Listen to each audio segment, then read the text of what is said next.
ओम शांति। 4 अप्रैल 2025 बाप दादा के मधुर महावाक्य बच्चों प्रति। मीठे बच्चे, अभी तुम पुरुषोत्तम बनने का पुरुषार्थ करते हो। पुरुषोत्तम है देवताएं, क्योंकि वह है पावन। तुम पावन बन रहे हो। प्रश्न: बेहद के बाप ने तुम बच्चों को शरण क्यों दी है? उत्तर: क्योंकि हम सब रिफ्यूज के अर्थात कचड़े के डब्बे में पड़े हुए थे। बाप हमें किचड़े के डब्बे से निकाल गुलगुल बनाते हैं। आसुरी गुण वालों को दैवी गुणवान बनाते हैं। ड्रामा अनुसार बाप ने आकर हमें किचड़े से निकाल एडॉप्ट कर अपना बनाया है। गीत: यह कौन आया आज सवेरे सवेरे। ओम शांति। रात को दिन बनाने के लिए बाप को आना पड़े।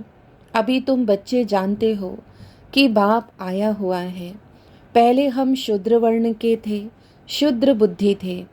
वर्णों वाला चित्र भी समझाने के लिए बहुत अच्छा है। बच्चे जानते हैं हम इन वर्णों में कैसे चक्र लगाते हैं। अभी हमको परमपिता परमात्मा ने शूद्र से ब्राह्मण बनाया है। कल्प कल्प कल्प के संगम युगे हम ब्राह्मण बनते हैं। ब्राह्मणों को पुरुषोत्तम नहीं कहेंगे, पुरुषोत्तम तो देवताओं को कहेंगे। ब्राह्मण यहाँ पुरुषार्थ करते हैं पुरुषोत्तम बनने के लिए। पतित से पावन बनने लिए ही बाप को बुलाते हैं। तो अपने से पूछना चाहिए हम पावन कहाँ तक बन रहे हैं। स्टूडेंट भी पढ़ाई के लिए विचार सागर मंथन करते हैं ना, समझते हैं इस पढ़ाई से हम यह बनेंगे। तुम बच्चों की बुद्धि में है कि अभी हम ब्राह्मण बने हैं देवता बनने के लिए। यह है अमूल्य जीवन, क्योंकि तुम ईश्वरीय संतान हो। ईश्वर तुमको राजयोग सिखला रहे हैं, पतित से पावन बना रहे हैं, पावन देवता बनते हैं। वर्णों पर समझाना बहुत अच्छा है।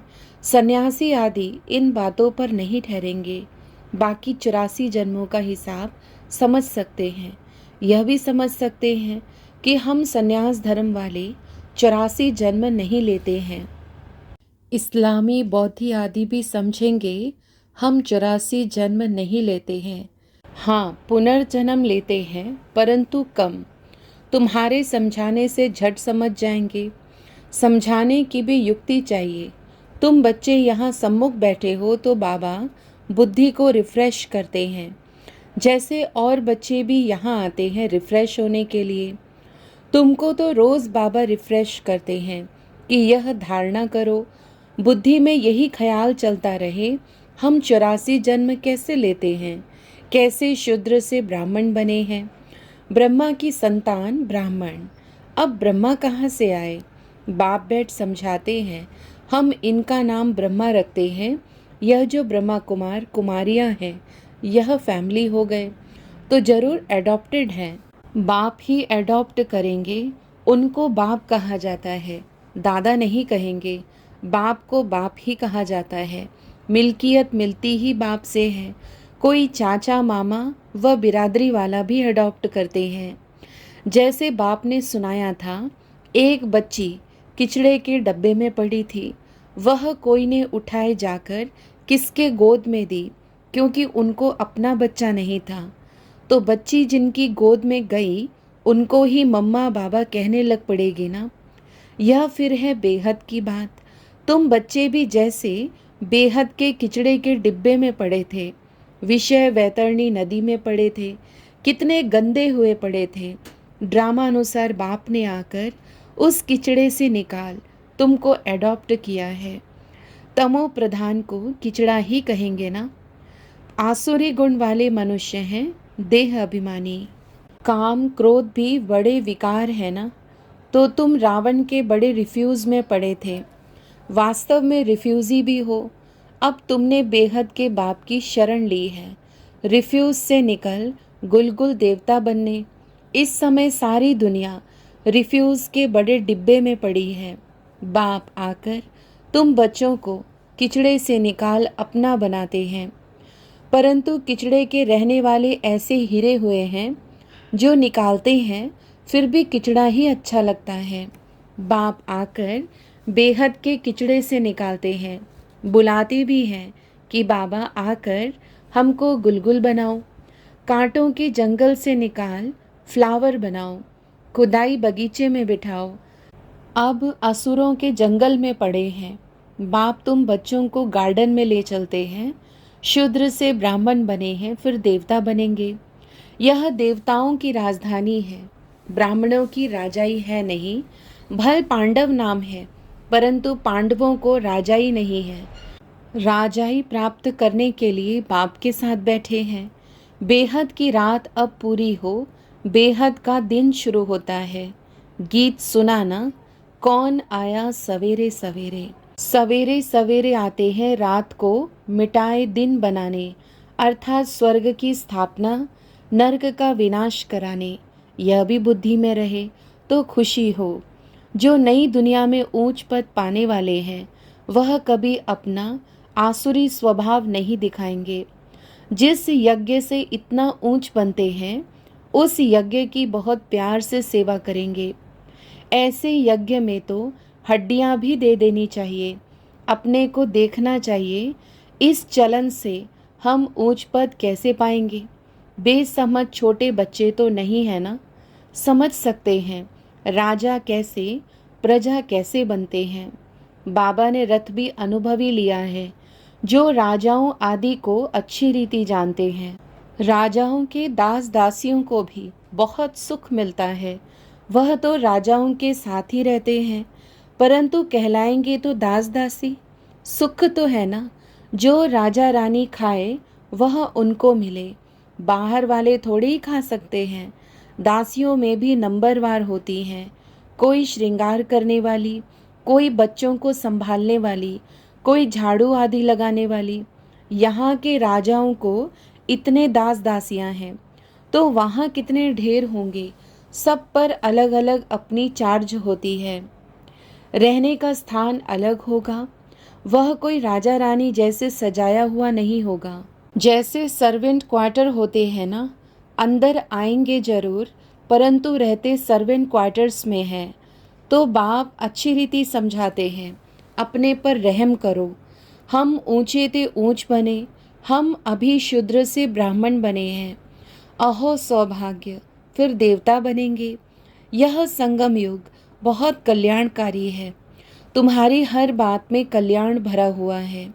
भंडारे में भी योग में रहे, भोजन बनाए तो बहुतों का कल्याण भरा हुआ है। श्रीनाथ द्वारे में भोजन बनाते हैं, बिल्कुल ही साइलेंस में। श्रीनाथ ही याद रहता है। भक्त अपनी भक्ति में बहुत मस्त रहते हैं। तुमको फिर ज्ञान में मस्त रहना चाहिए। श्री कृष्ण की ऐसी भक्ति होती है, बात मत पूछो। वृंदावन में 2 बच्चियां हैं, पूरी भक्तिन है। कहती हैं बस हम यहाँ ही रहेंगी, यहाँ ही शरीर छोड़ेंगी, श्री कृष्ण की याद में। उनको बहुत कहते हैं अच्छे मकान में चलकर रहो, ज्ञान लो। बोलती है हम तो यहाँ ही रहेंगी। तो उसको कहेंगे भक्त शिरोमणि। श्री कृष्ण पर कितना न्योछावर जाते हैं। अभी तुमको बाप पर न्योछावर होना है। पहले पहले शुरू में शिव बाबा पर कितने न्योछावर हुए, ढेर के ढेर आए। जब इंडिया में आए तो बहुतों को अपना घर बार याद पड़ने लगा। कितने चले गए। ग्रहचारी तो बहुतों पर आती है ना, कभी कैसी दशा बैठती है। बाबा ने समझाया है, कोई भी आते हैं तो बोलो कहाँ आए हो। बाहर में बोर्ड देखा, ब्रह्मा कुमार कुमारियाँ। यह तो परिवार है ना। एक है निराकार परमपिता परमात्मा, दूसरा फिर प्रजापिता ब्रह्मा भी गाया हुआ है। यह सब उनके बच्चे हैं। दादा है शिव बाबा, वर्षा उनसे मिलता है। वह राय देते हैं, मुझे याद करो तो तुम पतित से पावन बन जाएंगे। कल्प पहले भी ऐसी राय दी थी।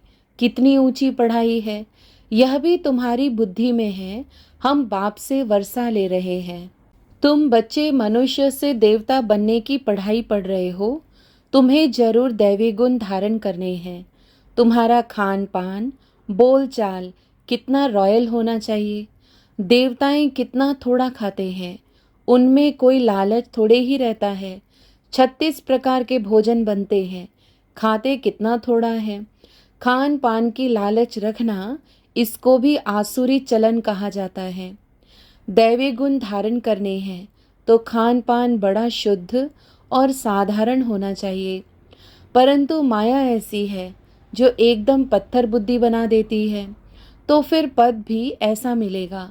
बाप कहते हैं, अपना कल्याण करने के लिए दैवी गुण धारण करो। अच्छी रीति पढ़ेंगे पढ़ाएंगे तो तुमको ही इजाफा मिलेगा। बाप नहीं देते हैं, तुम अपने पुरुषार्थ से पाते हो। अपने को देखना चाहिए, कहाँ तक हम सर्विस करते हैं, हम क्या बनेंगे। इस समय शरीर छूट जाए तो क्या मिलेगा। बाबा से कोई पूछे तो बाबा झट बता दे कि इस एक्टिविटी से समझा जाता है यह फलाना पद पाएंगे। पुरुषार्थ ही नहीं करते तो कल्प कल्पांतर के लिए अपने को घाटा डालते हैं। अच्छी सर्विस करने वाले जरूर अच्छा पद पाएंगे। अंदर में मालूम रहता है यह दास दासी जाकर बनेंगे, बाहर से कह नहीं सकते। स्कूल में भी स्टूडेंट समझते हैं हम सीनियर बनेंगे व जूनियर। यहाँ भी ऐसे हैं, सीनियर जो होंगे वह राजा रानी बनेंगे, जूनियर कम पद पाएंगे। साहूकारों में भी सीनियर और जूनियर होंगे, दास दासियों में भी सीनियर और जूनियर होंगे। सीनियर वालों का दर्जा ऊंच होता है। झाड़ू लगाने वाली दासी को कभी अंदर महल में आने का हुक्म नहीं रहता। इन सब बातों को तुम बच्चे अच्छी रीति समझ सकते हो, पिछाड़ी में और भी समझते जाएंगे। ऊंच बनाने वालों का फिर रिगार्ड भी रखना होता है। देखो कुमार का है, वह सीनियर है तो रिगार्ड रखना चाहिए। बाप बच्चों का ध्यान खिंचवाते हैं। जो बच्चे महारथी हैं उनका रिगार्ड रखो। रिगार्ड नहीं रखते तो अपने ऊपर पाप का बोझा चढ़ाते हैं। यह सब बातें बाप ध्यान में देते हैं। बड़ी खबरदारी चाहिए। नंबर वार किसका रिगार्ड कैसे रखना चाहिए, बाबा तो हर एक को जानते हैं ना। किसको कहे तो ट्रेटर बनने में देरी ना करे। फिर कुमारियों माताओं आदि पर भी बंधन आ जाते हैं, सितम सहन करने पड़ते हैं। बहुत करके माताएं ही लिखती हैं, बाबा हमको यह बहुत तंग करते हैं, हम क्या करें। अरे तुम कोई जानवर थोड़े ही हो जो जबरदस्ती करेंगे। अंदर में दिल है तब पूछती हो क्या करूं। इसमें तो पूछने की भी बात नहीं है। आत्मा अपना मित्र है, अपना ही शत्रु है, जो चाहे सो करे। पूछना माना दिल है। मुख्य बात है याद की, याद से ही तुम पावन बनते हो। यह लक्ष्मी नारायण नंबर 1 पावन है ना। मम्मा कितनी सर्विस करती थी, ऐसा तो कोई कह ना सके। हम मम्मा से भी होशियार हैं। मम्मा ज्ञान में सबसे तीखी थी। योग की कमी बहुतों में है, याद में रह नहीं सकते हैं। याद नहीं करेंगे तो विकर्म विनाश कैसे होंगे। लॉ कहता है पिछाड़ी में याद में ही शरीर छोड़ना है। शिव बाबा की याद में ही प्राण तन से निकले, एक बाप के सिवाय और कोई याद ना आए। कहाँ भी आसक्ति ना हो, यह प्रैक्टिस करनी होती है। हम अशरीरी आए थे, फिर अशरीरी होकर जाना है। बच्चों को बार बार समझाते रहते हैं, बहुत मीठा बनना है। दैवी गुण भी होने चाहिए। देह अभिमान का भूत होता है ना, अपने पर बहुत ध्यान रखना है, बहुत प्यार से चलना है। बाप को याद करो और चक्र को याद करो। चक्र का राज किसी को समझाया तो भी वंडर खाएंगे। 84 जन्मों की ही किसको याद नहीं रहती है, तो 84 लाख फिर कैसे कोई याद कर सके, ख्याल में भी आ ना सके। इस चक्र को ही बुद्धि में याद रखो तो भी अहो सौभाग्य। अभी यह नाटक पूरा होता है। पुरानी दुनिया से वैराग्य होना चाहिए। बुद्धि योग शांति धाम सुख धाम में रहे। गीता में भी है मन मना भव। कोई भी गीता पाठी मन मना भव का अर्थ नहीं जानते हैं। तुम बच्चे जानते हो। भगवान वाच, देह के सभी संबंध छोड़ अपने को आत्मा समझो। किसने कहा? स्वयं बाप ने। कोई फिर कहते हम तो शास्त्रों को ही मानते हैं, भल भगवान आए तो भी नहीं मानेंगे, बरोबर शास्त्र पढ़ते रहते हैं। भगवान आए हैं, राजयोग सिखला रहे हैं, स्थापना हो रही है। यह शास्त्र आदि सब है ही भक्ति मार्ग के। भगवान का निश्चय हो तो वर्षा लेने लग पड़े, फिर भक्ति भी उड़ जाए।